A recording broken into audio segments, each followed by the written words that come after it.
आज मैं आपसे बात करूंगा इकोनॉमी पर कुछ इम्पोर्टेंट टॉपिक्स। यहाँ पर मेरा मकसद है कि मैं कुछ आपको सेलेक्टेड इम्पोर्टेंट टॉपिक्स दूं जिस पर इकोनॉमी पर आपके एग्जाम में कुछ सवाल मिल जाएं।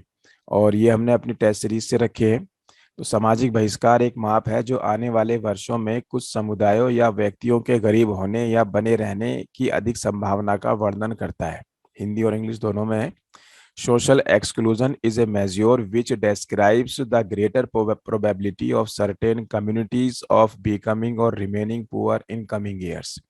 तो जो कॉन्सेप्ट है आपका सोशल एक्सक्लूजन वाला, वो आपको पता होना चाहिए। प्रति व्यक्ति आय गरीब और अमीर के बीच की असमानताओं को नहीं दर्शाती है। पर capita income does not reflect disparity between the rich and poor. तो अब हमने इसके ऑप्शंस देखने हैं और बहुत ध्यान से हमने समझना है। ये सवाल जो पूछा गया है कि ऊपर दिए गए कथनों में से कौन सा सही नहीं है। ज्यादातर स्टूडेंट का माइंडसेट ये रहता है कि करेक्ट पूछा हुआ है, लेकिन यहाँ पर बिल्कुल इसका उल्टा है। कई बार ऐसा होता है कि हम सवाल को पूरा नहीं पढ़ पाते हैं और हम उसी में कंफ्यूज हो जाते हैं कि सोशल एक्सक्लूजन क्या चीज़ है और आगे का सवाल हमने पढ़ा नहीं। तो इस बात का आप क्वेश्चंस करते हुए ध्यान रखिएगा। जो हमने टेस्ट रखे हैं उसमें हमने इस बात का ध्यान रखा है, ऐसे सवाल रखे हैं। तो which of statement given above is are not correct. Not correct पूछा हुआ है, ठीक है। कौन सा सही नहीं है वो पूछा हुआ है, यानी कि इन दोनों में से जो गलत है वो हमने बताना है। वन ओनली, टू ओनली, और both and one and two, और नीदर वन और नॉर टू, ना तो वन और ना ही टू। तो अगर इस तरीके के सवाल आए, अगर आपको थोड़ी सी जानकारी है तो आप मेरे साथ इसको प्रैक्टिस करिए। अगर आप तैयारी अभी कर रहे हो, आपका 10 जुलाई में एग्ज़ाम होना है, तो इसके लिए आप तैयार हो। मैं इसका आंसर्स आपको बताता जाऊंगा। मैं इसकी एक्सप्लेनेशन वैसे हम अपनी टेस्ट सीरीज में प्रोवाइड कर रहे हैं। इसका जवाब है आपका ए ऑप्शन है। यहाँ पर मेरा मकसद आपको टॉपिक सेलेक्ट करके देना है, ठीक है। टॉपिक सेलेक्ट करके देना है। तो ए जवाब है इसका। और जो पहला वाला है वो आपका इसमें गलत है क्योंकि नॉट करेक्ट पूछा हुआ है। और दूसरा वाला सही है क्योंकि पर कैपिटा इनकम जो है ना, अमीर गरीब के बीच के असमानताओं को नहीं दर्शाती है। ये बात सही है, ठीक है। तो बहुत ध्यान से आपने क्वेश्चंस करने हैं। अगला क्वेश्चन देखते हैं। जीवन स्तर बहुआयामी गरीबी सूचकांक द्वारा उपयोग किए जाने वाले 3 नियमों में से एक है, ठीक है। तो हिंदी इसकी इंग्लिश भी देखते हैं। और standard of living is one of the 3 dimensions used multi dimensional poverty index. तो यहाँ पर आपका एक और टॉपिक इकोनॉमी के लिए तैयार है कि मल्टी डायमेंशनल पावर्टी इंडेक्स आपने देखना क्या होता है, ठीक है। तो मेरी बात को आप समझने की कोशिश करना। जो हम टेस्ट में प्रोवाइड करते हैं क्वेश्चंस, तो उसमें टॉपिक्स का सिलेक्शन करना होता है कि कहाँ से आपके एग्जाम में सवाल बन सकते हैं। तो सवाल पढ़ने का आपको पूरा वक्त मिल रहा है, तो आप इसका जवाब देने की कोशिश कीजिए। आपका 10 जुलाई में एग्जाम है। वैश्विक बहुआयामी गरीबी सूचकांक विश्व बैंक द्वारा 2010 में विकसित किया गया था, ठीक है। तो जो आपका ये बहुआयामी गरीबी सूचकांक है इस बार के लिए बहुत इंपॉर्टेंट है आपके एग्जाम के लिए, ठीक है। तो हिंदी में इंग्लिश में कहते हैं इसको global multi dimensional poverty index, ठीक है। अगर आपको ये पता है कि 2010 में वर्ल्ड बैंक ने डेवलप किया था नहीं किया था क्या चीज़ है ये, ठीक है। और उसमें स्टैंडर्ड ऑफ लिविंग आता है नहीं आता है, क्योंकि इकोनॉमी के सवाल वो आपसे इकोनॉमिक्स वाला क्वेश्चन नहीं पूछेंगे कि वो जिनका इकोनॉमिक सब्जेक्ट होता है। तो जो चीज़ें न्यूज़ में रहती हैं, चर्चा में रहती हैं, वहां से सवाल पूछा जाता है। अब एक चीज आपने यहाँ पर ये देखनी है कि करेक्ट पूछा है, देखो। उसमें इनकरेक्ट पूछा था, नॉट करेक्ट, इसमें करेक्ट पूछा हुआ है कि सही कौन सा है। तो इसका जो आंसर है वो भी मैं आंसर बताऊंगा। इसका जो पहला वाला जवाब है वो ये है, ठीक है। फर्स्ट इसका आंसर ठीक है, ओनली वन ठीक है। तो जो दूसरा गलत है इसका। चलिए आगे बढ़ते हैं। अगला आपका है ग्रेट गेट्स बाई कर्व एक पीढ़ी में धन की एकाग्रता और अंतर पीढ़ी आर्थिक गतिशीलता इंटर जनरेशनल इकोनॉमिक मोबिलिटी पर उसके प्रभाव के बीच सह संबंध प्रदान करता है। तो यहाँ पर पूछा गया है, आपने कर्व कई सारे देखे होंगे, पढ़े होंगे, लाफर कर्व, ठीक है, और भी कई सारे कर्व। तो अभी ये क्या है, ग्रेट गेट्स बाई कर्व की बात हो रखी है, सवाल कर्व पर ही है। provides a correlation between concentration of wealth in one generation and its impact on intergenerational economic mobility। तो आपको एक टॉपिक और मिला जनरल स्टडीज के लिए, इस बार के लिए इम्पोर्टेंट है, ग्रेट गैट्सबाई कर्व, बहुत इंपॉर्टेंट है। ठीक है। और gross national income per capita is one of the indicators used in calculation of human development index.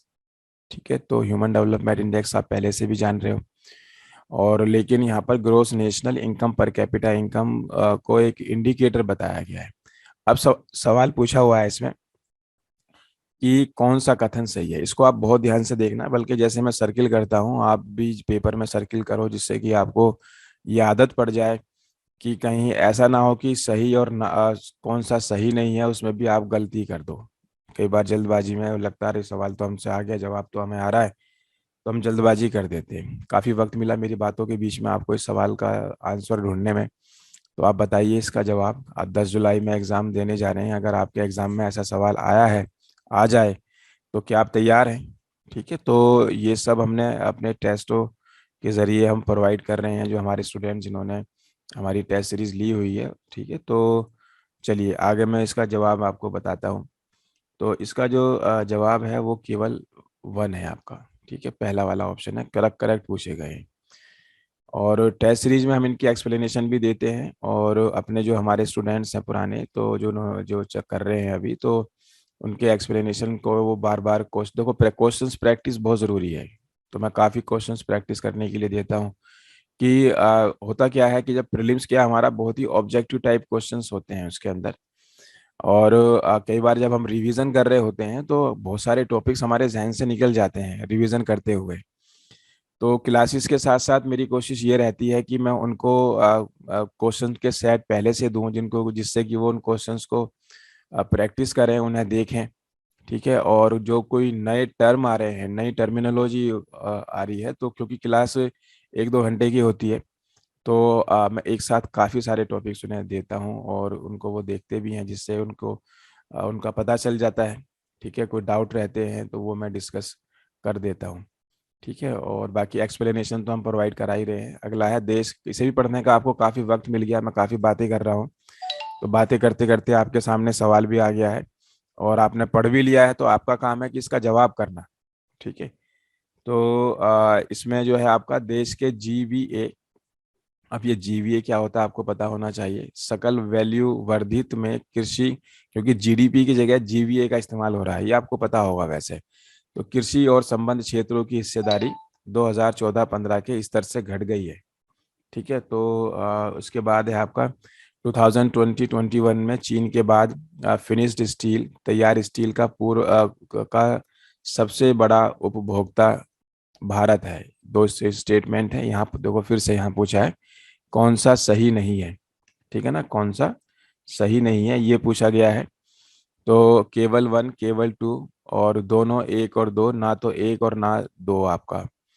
तो जीवीए के ऊपर है आपका, the share of agriculture and allied sector in GVA gross value added of the country has decline from 2014-15 और in 2020-21 one है आपका। तो which of the statement given is above in are correct, तो पूछा गया है कौन सा करेक्ट नहीं है। ठीक है, यानी कि जो गलत है वो हमने बताना है। तो इसका जो जवाब है वो आपका इसका है आपका नहीं है पूछा गया है, तो इसका बी जवाब है। ठीक है, बी जवाब है, पहला वाला सही है, दूसरा गलत है।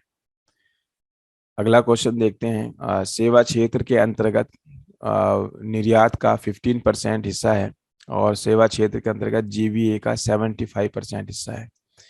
ठीक है, तो service sector accounts for 15% of total exports.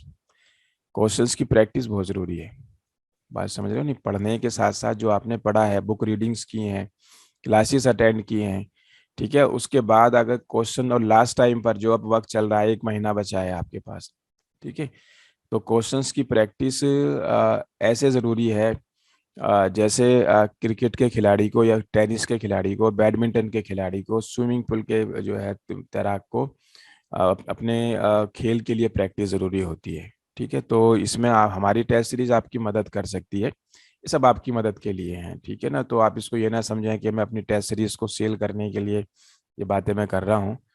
तो आपकी इसमें हेल्प हो जाएगी, ठीक है, आपकी मदद होगी इसके अंदर। बाकी आप समझदार हैं।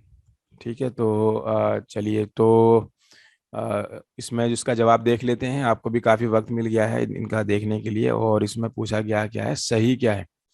क्वेश्चन नंबर 5 जो है इसका सही पूछा गया है, कौन सा सही है।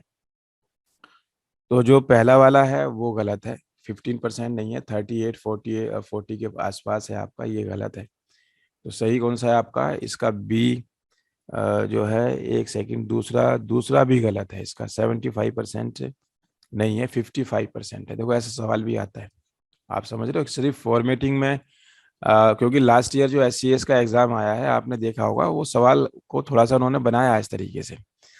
तो प्रैक्टिस की क्यों ज़रूरत है। आपने सर्विस सेक्टर कितनी बार पढ़ा है, बजट में आपने पढ़ा है, मैगजीन्स आप हर महीने लेते हो, वहाँ पर आपने सर्विस सेक्टर पढ़ा है। ठीक है, लेकिन जब करने के लिए आया तो उसमें भी थोड़ा सा उन्होंने कोशिश ये की कि दोनों स्टेटमेंट को गलत लिख दें। ठीक है, तो ये 55% के आसपास है, ये आपका 38 या 39% के आसपास है ये। चलिए, तो आपके इसका जवाब है डी। अगला है आपका पीपीपी। पीपीपी और के बारे में निम्नलिखित कथनों पर विचार कीजिए। तो परचेजिंग पावर पेरिटी बोलते हैं इसे, परचेजिंग पावर पेरिटी, बहुत बार आपने सुना होगा। ठीक है, तो जो आपकी खरीदने की क्षमता होती है, क्रय शक्ति क्षमता, ठीक है, तो उस पर सवाल है आपका। और यह विभिन्न मुद्राओं के सापेक्ष मूल्य को निर्धारित करने के लिए उपयोग में लाई जाने वाली तकनीक है। यह अवधारणा इस अवधारणा पर काम करती है कि बाजार एक मूल्य के कानून, लॉ ऑफ वन प्राइस पर काम करते हैं। तो कौन सा करेक्ट है, ये सवाल पूछा हुआ है। और तो ये जो है आपका, it is a technique use to determine the relative value of different currencies, और this concept work on the assumption that markets work on the law of one price. तो आपको ये सवाल देखने की, इन टॉपिक्स को देखने की ज़रूरत है। ठीक है, इस बार हमें थोड़ा वक्त नहीं मिला ज़्यादा क्वेश्चंस आपके साथ शेयर करने का, ज़्यादा कि हमने किए ही नहीं है इस बार, क्योंकि हम क्लासेस कराने में बिजी थे। तो अब मैंने कोशिश में कर रहा हूँ कि आपको जो है क्वेश्चंस में कुछ शेयर करूँ, लेकिन सारे भी पॉसिबल नहीं हो पाते हैं कराने। तो हमें प्रोग्राम ज्वाइन करने की ज़रूरत रहती है। ठीक है, तो ये आपके फ़ायदे की बात है। तो ये सवाल पूछा गया है, और परचेजिंग पावर पेरिटी के ऊपर सवाल है आपका। चलिए, तो इसमें जो ऑप्शंस हैं हमारे, क्या पूछा गया है, करेक्ट पूछा गया है, इसको ज़रूर देखना है आपने, इसको सर्किल ज़रूर करना है। कहीं ऐसा ना हो कि आप करेक्ट की जगह इनकरेक्ट पढ़ें, इनकरेक्ट की जगह करेक्ट पढ़ें आप। तो इसका जो आंसर है वो दोनों स्टेटमेंट इसके ठीक है। ठीक है, स्टेटमेंट दोनों ठीक हैं इसके। चलिए, बाकी आप जो हमारी टेस्ट सीरीज ज्वाइन करेंगे उसमें इनकी एक्सप्लेनेशन आपको मिलेगी, उसको आपने वहाँ से पढ़ना है। ठीक है, यहाँ पर मैं आपकी हेल्प कर रहा हूँ, मैं आपको जो है टॉपिक सेलेक्ट करके दे रहा हूँ। ठीक है, तो ये भी काफ़ी बड़ी हेल्प है। तो निम्न में से कौन सा या कौन सा घरेलू घरेलू उत्पाद के सापेक्ष गुण, रिलेटिव मेरिट्स हैं।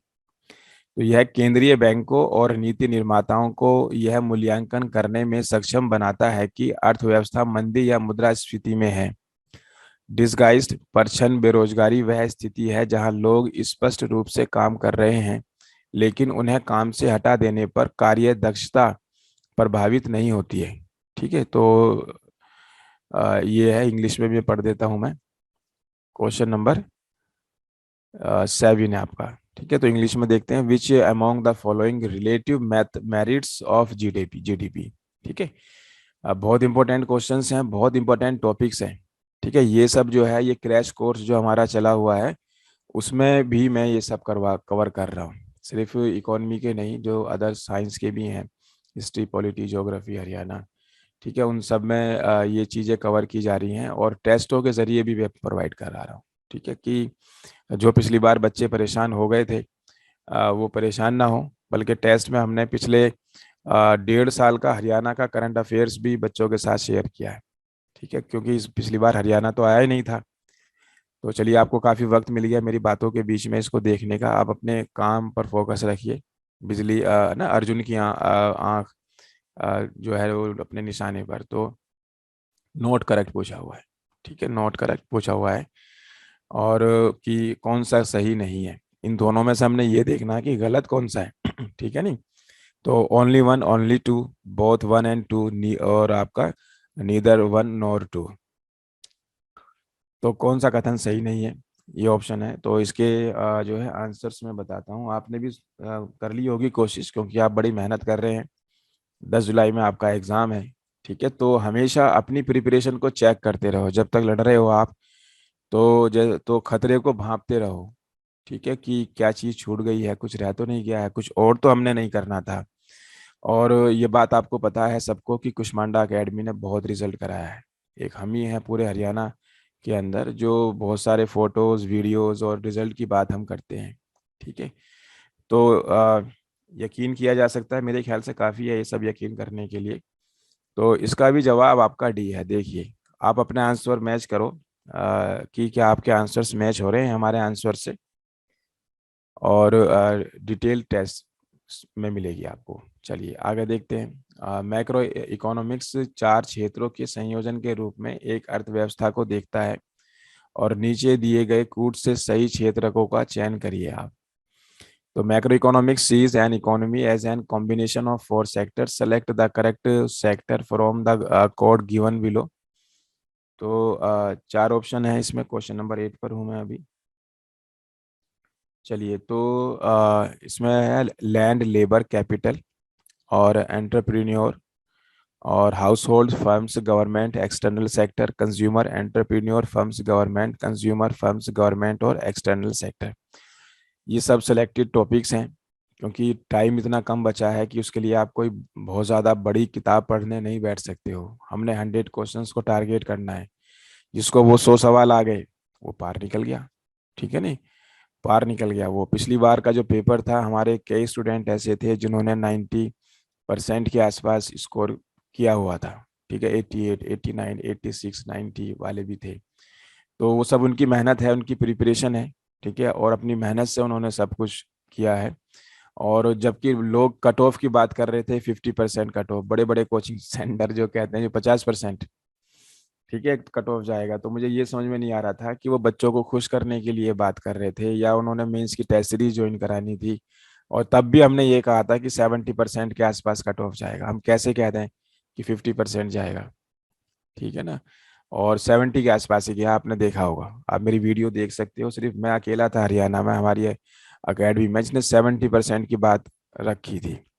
ठीक है ना, और बच्चों को बुरा लगा था कि बल्कि कमेंट भी आए हुए थे, अभी भी है उसके अंदर, कि सर आपने 70% तो गलत बता दिया, आप सीधे 95% ही बता देते।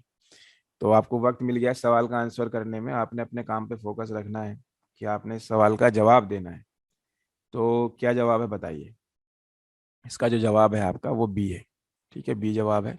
आप अपना आंसर मैच कर लीजिए, क्योंकि मैं बातें कर रहा हूं तो आपको वक्त मिल रहा है करने देखने का। अगला सवाल आपका जीडीपी और जीएनपी के ऊपर है। तो सकल घरेलू उत्पाद और सकल राष्ट्रीय आय के संदर्भ में निम्नलिखित कथनों पर विचार कीजिए। तो पूर्णतः बंद अर्थव्यवस्था में GDP is equal to GNI, और यदि उत्पादन, प्रेषण, रेमिटेंसिस से कम है तो जीडीपी जीएनआई से अधिक होगा। इस कटन जो है कथन पूछे हुए हैं। तो जीडीपी जीएनआई के ऊपर सवाल पूछा हुआ है। Consider the following statement with reference to the GDP and GNI. और in a perfectly closed economy GDP GNE के बराबर होती है, पहला स्टेटमेंट। ठीक है, क्लोज्ड इकोनॉमी में। और if the production is less than remittances, then GDP will be greater than GNI. तो जीडीपी और जीएनआई को आप अच्छे से जानते हो, अगर नहीं जानते हो तो आपने जानना है। यहाँ पर मेरा सवाल शेयर करने का मकसद यही है कि आप उन्हें जान लो। ठीक है, उन्हें देख लो, जो भी आप रिवीजन कर रहे हो तो आप उन्हें देख लीजिए। और इसमें पूछा गया है, करेक्ट पूछा गया है। ठीक है, नहीं, करेक्ट पूछा गया है। तो इसका जो आंसर है आपका, ये पहला वाला ठीक है, दूसरा आपका गलत है। ठीक है, तो चलिए, तो इसको आपने देखना है, और बाकी एक्सप्लेनेशन टेस्ट में आप देखिएगा। ठीक है, जो टेस्ट सीरीज हमारी चली हुई है। चलिए अगला देखते हैं, ग्रीन जीडीपी के संबंध में। निम्नलिखित में से कौन सा कथन सही नहीं है? तो हरित जीडीपी, ठीक है, तो ये भी टर्म अखबारों में बहुत ज़्यादा चर्चा में रहता है। तो which of the following statement is are not correct regarding green GDP? तो it accounts for total amount of agricultural goods produced in country, और it accounts for monetized loss of biodiversity and cost caused by climate change. और हम इसमें देश में उत्पादित कृषि वस्तुओं की कुल मात्रा शामिल है। इसमें जैव विविधता की मुद्रीकृत हानि और जलवायु परिवर्तन के कारण होने वाली लागत शामिल है। ठीक है, तो बताइए क्या जवाब हो सकता है? और आसान सवाल है, ये तो आसान सवाल है, मेरे ख्याल से आप लोग इसको कर जाओगे। और एग्ज़ाम आपका बहुत नज़दीक आ गया है। ठीक है, 10 जुलाई में एग्ज़ाम है। एक आध दिन हो सकता है आगे पीछे हो जाए, कुछ लोग बच्चे चर्चा कर रहे हैं कि बकरा ईद है उस दिन, तो हो सकता है एक आध दिन आगे पीछे भी हो जाए जब आपका एडमिट कार्ड अनाउंसमेंट हो तो। लेकिन 10 जुलाई आप मानकर ही चलिए। ठीक है, देखो इत्तेफाक से क्वेश्चन नंबर भी 10 ही है, 10 की बात चली है तो तो कई बार ऐसा होता है। ठीक है, तो चलिए, तो अब इसका जो जवाब मैं बता रहा हूँ आपको, इसका जवाब आपका पहला वाला ठीक है, दूसरा आपका गलत है। ठीक है, क्यों गलत है उसका एक्सप्लेनेशन आप हमारे टेस्ट सीरीज में पढ़िएगा। अगला है आपका क्वेश्चन नंबर 11, देख लेते हैं। जो क्वेश्चन नंबर 11 है आपका, तो ये आपका ट्रांजिएंट पुअर, क्षणिक गरीब, और चर्निंग पुअर, स्थायी गरीब। गरीबी या गरीबी रेखा पर बहुत सारे सवाल आपने पढ़े होंगे, एब्सोल्यूट पुअर। ठीक है, और भी कई तरीके की टर्मिनोलॉजी आती है, इकोनॉमी का क्वेश्चन है आपका। ठीक है, तो वे हैं जो नियमित रूप से गरीबी गरीबी में जाते हैं और इससे बाहर आते रहते हैं। और चर्निंग पुअर में जो ज्यादातर समय अमीर रहते हैं, लेकिन किसी किसी समय बुरी किस्मत का शिकार होकर गरीब हो सकते हैं। तो ऊपर दिए गए कथनों में से कौन सा सही नहीं है, ये जरूर देखना है, इसको यहाँ जल्दबाजी मत करना। नहीं तो जो है सिली मिस्टेक होती है ना, और क्लास से निकलने के बाद अरे, लोग कहते हैं, सिर पर हाथ मारते हैं कि ये क्या हो गया।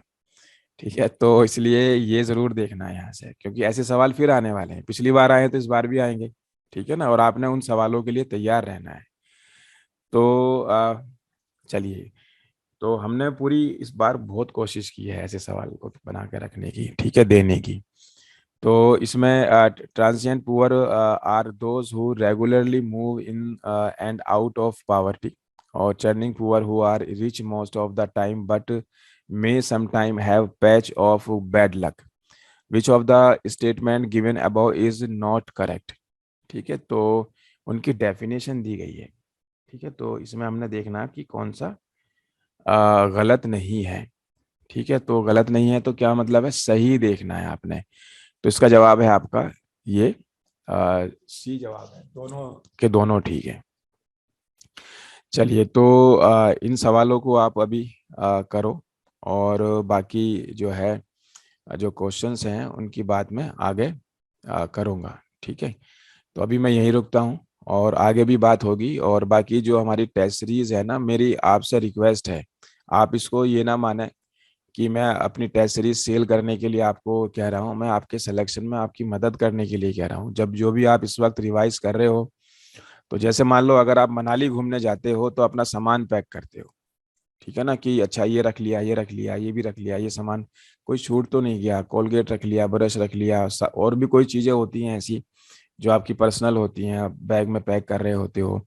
तो टेस्ट सीरीज से आपको फायदा ये होगा कि कुष्मांडा एकेडमी ने जो सवाल इस बार इंपॉर्टेंट रखे हैं, क्या वो आपने तैयार किए हैं, क्या आपकी तैयारी है उनकी। ठीक है, तो आप जो भी सेल्फ स्टडी कर रहे हो, मेहनत आपने ही करनी है, इसमें कोई शक की बात नहीं है। लेकिन आपने उन टॉपिक्स को देखना, कहीं छूट तो नहीं गए। पिछली बार ऐसा भी हुआ कि 0.25%, सिर्फ 0.25 से मार्क्स से, 0.5 मार्क्स, 0 मार्क्स से भी बच्चों का प्रीलिम्स रुक गया था नजदीक जाकर। मेरे अपने कई स्टूडेंट थे, ठीक है ना, जो सिली मिस्टेक हो गई, 2-3 सवाल वो कराए, प्रैक्टिस नहीं कर पाए। ठीक है, या उनसे कई बार ऐसा होता है कि बच्चों से जो है वो टॉपिक छूट जाते हैं, क्योंकि एकदम स्ट्रेस रहता है एग्जाम का। ठीक है, तो इसलिए आप इसको इन टॉपिक्स को ज़रूर देखो जो हम प्रोवाइड करवा रहे हैं आपकी। इसमें हो सकता है कई सारे टॉपिक्स आपको आते हों, बहुत सारे आते हों, ठीक है ना, लेकिन कहीं ना कहीं ये आपको मदद करेगी।